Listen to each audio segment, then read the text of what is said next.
Toto vydání týdeníku věnujeme problémům dopravy a začneme železnicí. Prepraví ročne milióny ľudí i milióny tón tovaru. V týchto dňoch čaká železničiarov úloha zviesť do cukrovarov 200 000 vagónov repy. V sídle nášho najväčšieho cukrovaru v Trnave hovorí náčelník stanice. Na hladké zdolanie svozu repy do cukrovaru bolo vytýčených 120 kontingentných vozňov, ktoré už sa odosielajú do staníc, kde sa bude nakladať repa, aby v prvých dňoch nakládky boli pripravené na odvoz. V ďalšom by bolo želateľné, aby všetky podniky v našom okrese zabezpečili včasnú vykládku a nakládku železničných vozňov a hlavne v dňoch pracovného pokoja. Zástupca Trnavského kovosmaltu. V sobotu po obede, lebo sobotný pracovný čas je krátky, dosť na vykládku tých vozňov. Ovšem vykládku v dňoch pracovného pokoja zabezpečujeme na 100%. Nakládka tá sa už nezabezpečuje toľko, ale okolo 50%. Ale je horšie to, že nepravidelne máme pristavované tie vagóny na nakládku. Vagóny zdržujú krmovinárske závody. Pomerne od začiatku tohto roku takmer každý mesiac je veľmi vysoké zdržné na našej vlečke. A tak sa stáva, že niekedy sa zlukne na vlečke naraz 20, aj 30 vagónov už sme mali na jednu obsluhu na vlečke. Čakáme od riaditeľ Trnavského cukrovaru. Dohovorené harmonogramy budú dodržiavať a z našej strany chceme uistiť súdruhov zo železnice, že budeme na čas vykladať a vagóny posielať na pristavovaciu stanicu. Budeme sa snažiť, aby sme urobili ďalšie opatrenia na včasnú vykládku, pretože v poslednej dobe sa nám vyskytli prípady, že sme nie včas vyložili všetky vagóny, či už to bolo uhlie, a hlavne teraz v kampani, pretože pôjde aj repa, aj uhlie.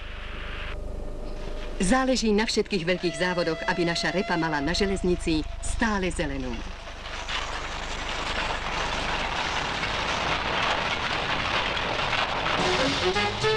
Železničáři v Maďarsku vyzkoušeli zajímavý způsob přepravy oleje. Místo tradičních cisteren jsou na vagónech přenosné tankovací nádrže. Celá operace překládky trvá jen 4 minuty.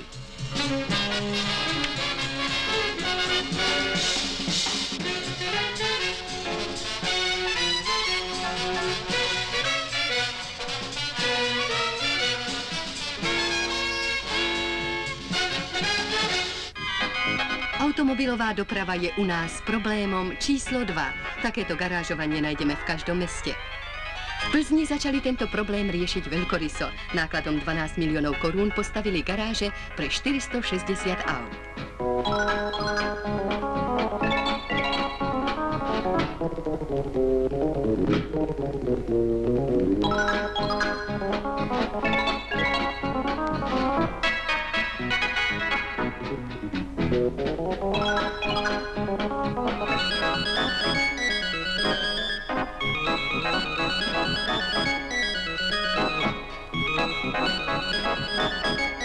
Za 100 korún mesačne tu možno auto uskladniť, prípadne v dobre vedenom servise urobiť aj takéto menšie opravy.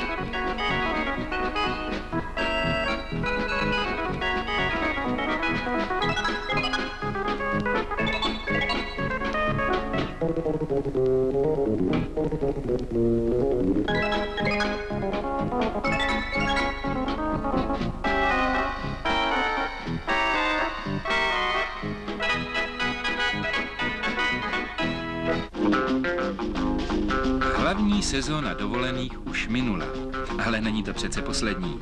Nesmíme proto ani teď zapomínat na důležité pomocníky našich automobilistů, na motely.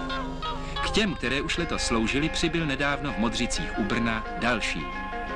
Má pěkné zařízení, samoobslužné kuchyňky, prádelny, společenské místnosti.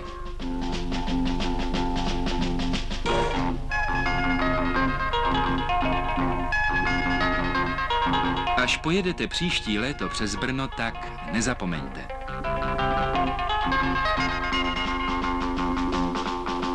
U susedov na severe v Poľsku otvorili niekoľko pekných motelov. Na turistickej trase Gdaňsk-Mazurské jazerá je elegantný motel s dokonale vybavenou servisnou službou.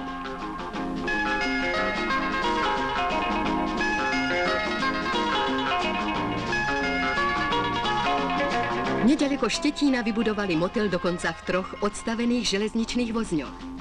Na Slovensku je takýchto zariadení stále úplný nedostatok.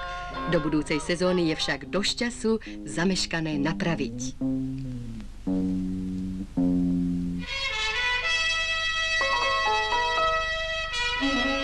Naši sousedé na jihu, Rakušané, dovedou dobře rozvíjet automobilovou turistiku.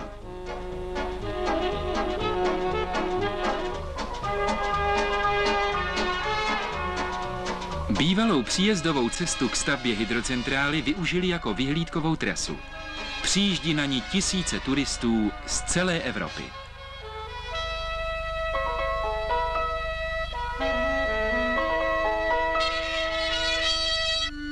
Jedna vzorka, druhá vzorka, tretia vzorka, pole vzoriek, betón, asfalt, plno automatické meracie a registračné prístroje. To už sme vo výskumnom ústave ciest v Bratislave.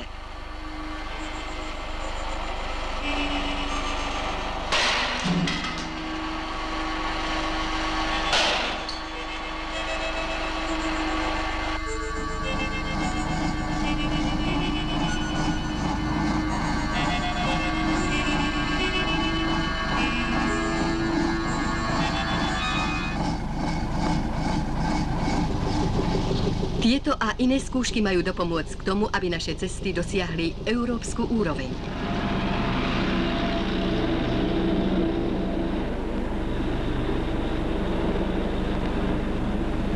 Nikdo si ovšem nesmí myslet, že bychom se nemohli pochlubit zvláštností evropského měřítka. Stačí jet z Báče do Medveďova. Na této nové silnici, podívejme se, chybí 25 metrů. Nějak jim to tu nevyšlo.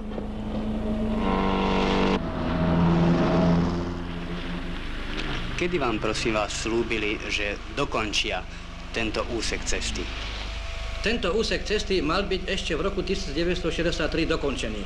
No z neznámych príčin teda nebol dokončený. Je veľmi ťažko snad vstupovať do svedomia či už stavbyvedúcemu do Prastavu, alebo stavbyvedúcemu našeho závodu, že ktorý vynechal týchto 25 metrov. K tomu snad potrebujeme len toľko, aby dal objednávku, či už okresná správa ciest Dunajská streda, alebo krajský investorský útvar, ktorý bol investorom tejto akcie, aby tieto práce, ktoré prevedieme, boli nám zaplatené. Ja som tomu jednak není kompetentný, aby som túto objednávku vám napísal. A jednak, nakoľko tá akcia bola prevedená minulý rok a skolaudovaná, tak na tento účet nie je možné finančne čerpať, i keď sa jedná o bagateľ cirka 5000 korún. Takže svojho času som spomínal ešte na správe štátnych ciest, že oni by túto objednávku mohli dať cestám, ktorí by príležitostne, keď pôjdu okolo s mechanizmami, by týchto 25 metrov previedli. Přestože silnice není v pořádku, dávno ji skolaudovali. Teď hledají někoho, kdo by stavbu nebo opravu znovu objednal.